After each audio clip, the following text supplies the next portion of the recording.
Yeah, we can express our love now. Our love. What is I worked in video for a long, long time, and I had my own company anyway.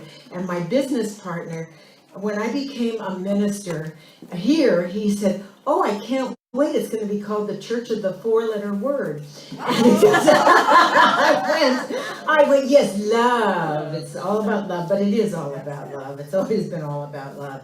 So it's been quite a week this last week. And last week when we were here, there was a horrible crash in Calabasas. And one of the world's great has made his transition along with other members, his daughter and other family members. Now I can tell you that I love the Lakers from their Los Angeles. I know nothing about the Lakers. I knew so little about Kobe Bryant. And I was just stunned about this outpouring of love that there is, not only here in California, because he's a Laker, but in worldwide. This one man has created so much. And I have been listening to some of the most heart-moving soliloquies about him everywhere. And so I just want to read one from Jeannie Buss, who is Jerry Buss's daughter, and they were very, very close. The Busses and the Bryants were very, very close. And she wrote, this is after he made his transition. "I don't know how to express what you mean to me, my family, the Los Angeles Lakers. My father loved you like a son, which makes us family. When you invited me to lunch shortly after my father passed, I was struggling to find motivation and purpose, Kobe. You brought Gianna with you to spend some time with me. You explained that you wanted to show her that women can be leaders in the NBA. Just like men. At first it seemed like an action of a devotee father setting an example for his daughter, but in actuality, I am sure you knew exactly what you were doing. What you did was give me the inspiration and strength I was searching for. I reflect on that day often, and it makes me smile. And whenever I feel down and I need a bit of courage, I always go back to that moment. For everything you did on the court that filled me with so much joy and love, for all the lives you changed through basketball itself, it was that day with Gigi that reignited my drive and determination. Vanessa, Natalia, Bianca, and Capri, I am so sorry for your loss. We are grateful to have you in our lives, and we will always be here for you. To the families that lost loved ones that Sunday, the entire Laker family mourns with you. Laker Nation, we are one family, grieving the loss of people we all love dearly. We will mourn together, cry together, but we will also heal together, love together, and win together. We love you, Kobe. That's what you made. You made it so unbelievably special. You not only inspired us towards greatness, you showed us the way. And I thought, that is our teaching right there in just one letter of love, that when we are together and we come from that sacred spot, there is that oneness and that knowingness that it's not just me that's making that difference or you that's making that difference. It's that connection, those fine threads of all of us making that difference and holding the consciousness and holding the high watch. There was another story, and I'm going to paraphrase this story, of Dr. Patrick Sung-Shing, I think his name is. And he was Patrick Sun-Xiong. And he was, when Kobe Bryant broke his Achilles heel on the court, he was taken to UCLA, and the standard procedures at that time was to do an operation, wait 3 weeks, put a cast on it, wait 3 weeks and do an operation. And Dr. Xiong went to him and said, I want you to trust me.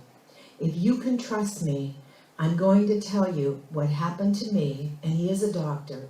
He said, but you have to give me your total trust in this process, and you will feel like you've never had this injury. And so Kobe paused for a moment. weighing the traditional and then the now and what he could do, and he said yes. And he said, you have to have faith though, and you have to trust. Kobe said, okay, I'll do this. And he, Dr. Shin Wong, or whatever his name is, I made that up. Dr. Soon, Dr. Patrick. How about Dr. Patrick? There you go. I got that. And by the way, Dr. Patrick owns the LA Times, and then after this incident, he bought in. He's a part owner of the LA Lakers now.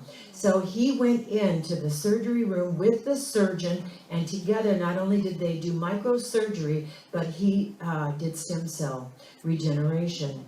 And then throughout Kobe's recovery, which was miraculous, Dr. Patrick also has a basketball, full-size court in his home, and so Kobe came to, regenerate in his home, and they became very, very close, and they became very intimate friends. Not only their families, but they did. And when Kobe passed, it was after that incident again that he bought in to the Lakers, and he was at every single game. He was already a Lakers fan, but he was at every single game, and they started a ritual afterwards. They started this ritual where Kobe would come up and hug Dr. Patrick. And Kobe didn't want to start the game until he did that. And when Dr. Patrick couldn't be there, then he sent his wife, and he would told his wife she had to be the stand-in hugger. What is it when you're the receiver, the hug receiver? And so every game after that until he retired, he was there. And he said there are so many things he treasured about Kobe, and as he deepened and what he learned about who he was and how whatever had happened to him in his past, and he had a rough patch there in his past, he took responsibility for it. He stepped up, he suited up, and he took responsibility and changed his life, changed his family's life, and then afterwards he was involved in so much worldwide, bringing awareness. And these are things I had no idea about. Then I thought, well, okay, he's a I was heartbroken for him and the family, but I thought, what about, the other people who lose their lives? But he had such an impact, that one man, worldwide. I was really surprised. And after he died, Dr. Patrick is so thrilled with the memorabilia that he has of him. He said that every time he walked in that locker room, before he played, he was Kobe, he was deep, he was caring, but when he got ready to play, you couldn't even reach him. He was so focused on going out there and doing the highest and best he could on that court. You couldn't even get his attention. He couldn't even get his attention. So some of the memorabilia that he had was different, I know, along with soliloquy. And it sounds like I drank my breakfast, but I don't really drink.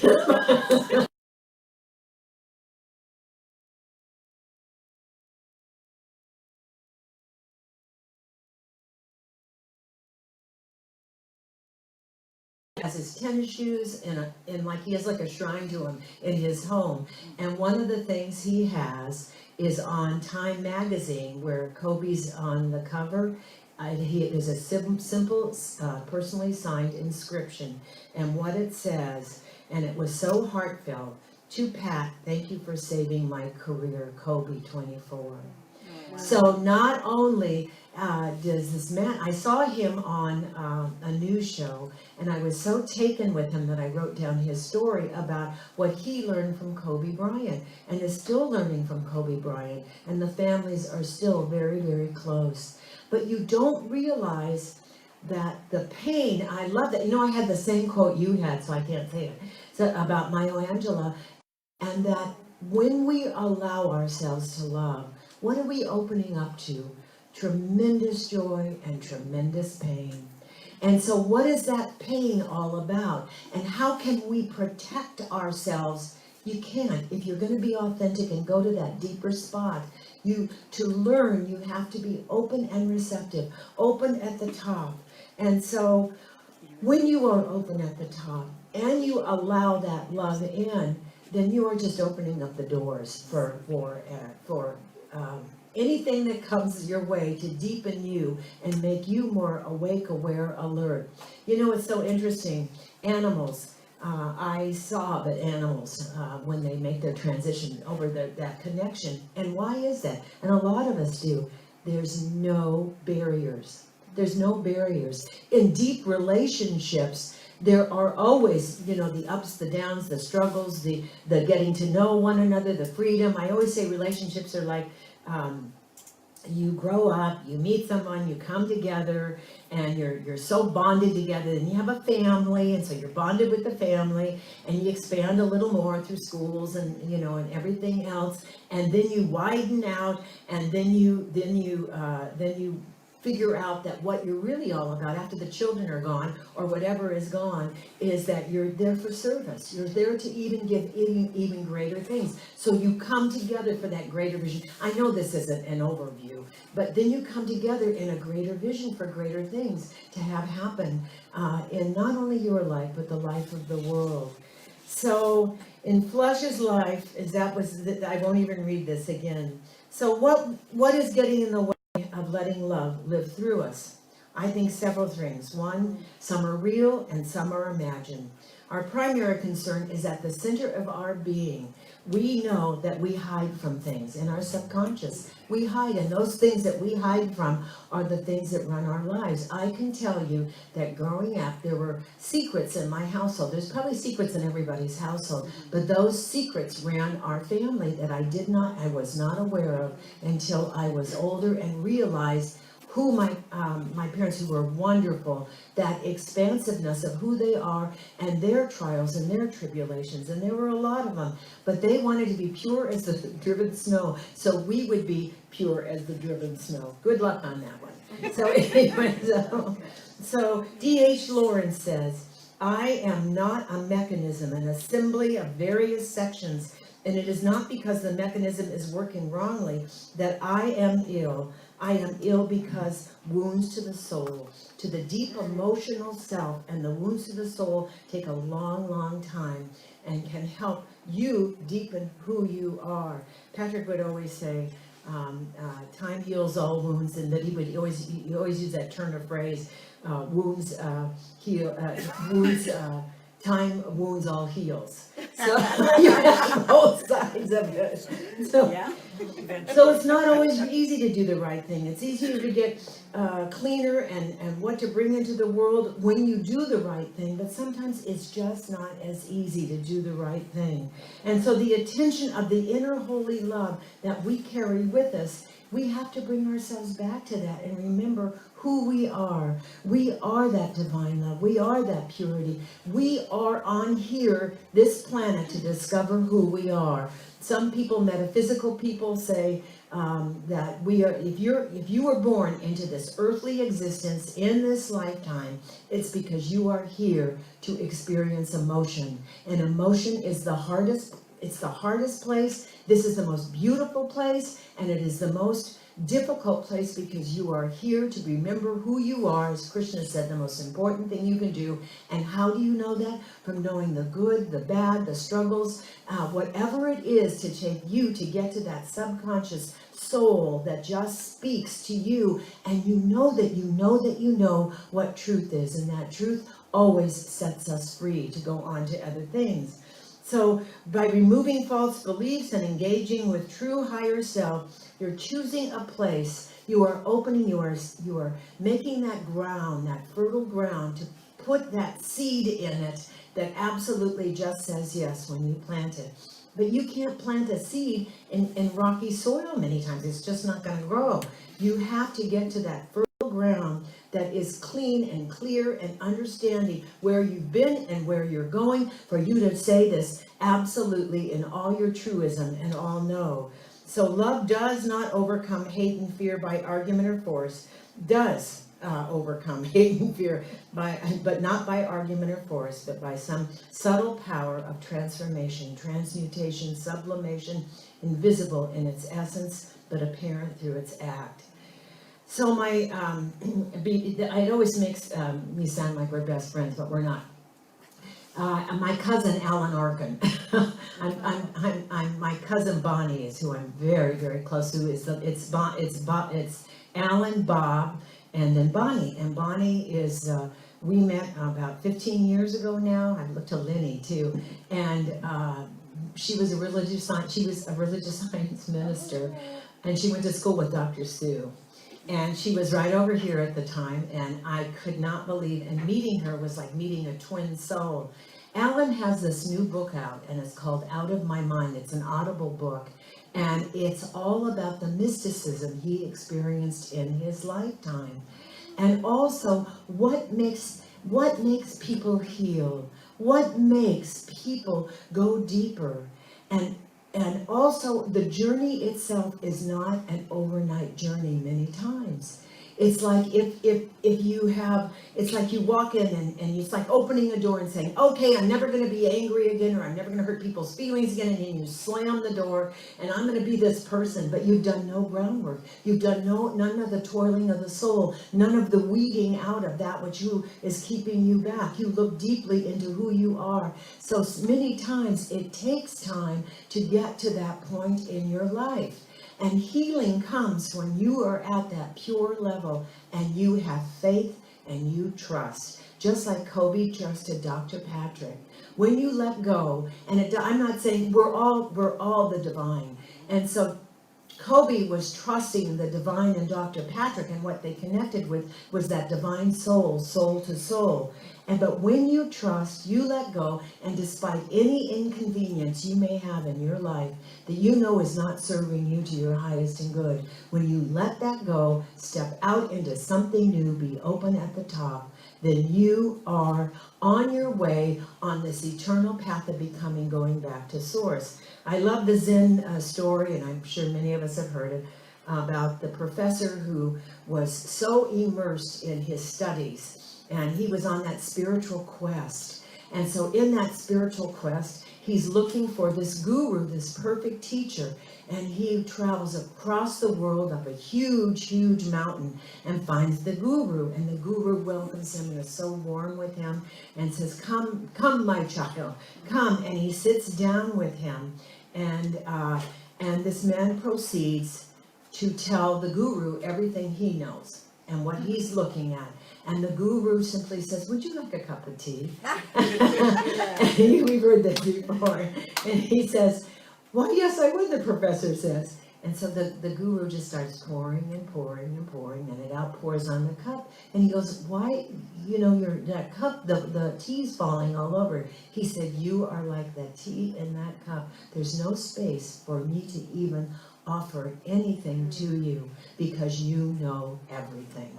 When you know everything, there is no spots in you to embrace and get that soil and understand who you are and why you're here. And I tell everybody this, there is no one like you in this planet. And there's no snowflakes like you. You are here to bring your unique gift, and your job to honor the divine is to find out what that gift is. No two fingerprints are alike, no two eye prints are alike, no two lives are alike. And I always love the story, even between quadruplets and triplets and twins, their fingerprints are all different. So if that doesn't tell you, you are here to bring your gift out in the greatest way you know how. You can use the high road too to get there. So, answers do not always come rapidly. Don't expect them. Let this, listen deeply. And that is why I love meditation. It sets the soil for me to understand what I truly want. And I said this a couple weeks ago, or maybe even last week. I had a regression, and what I went in for this regression, not a regression, hypnotherapy. And what I asked for was, I want to know what are my next great spiritual steps.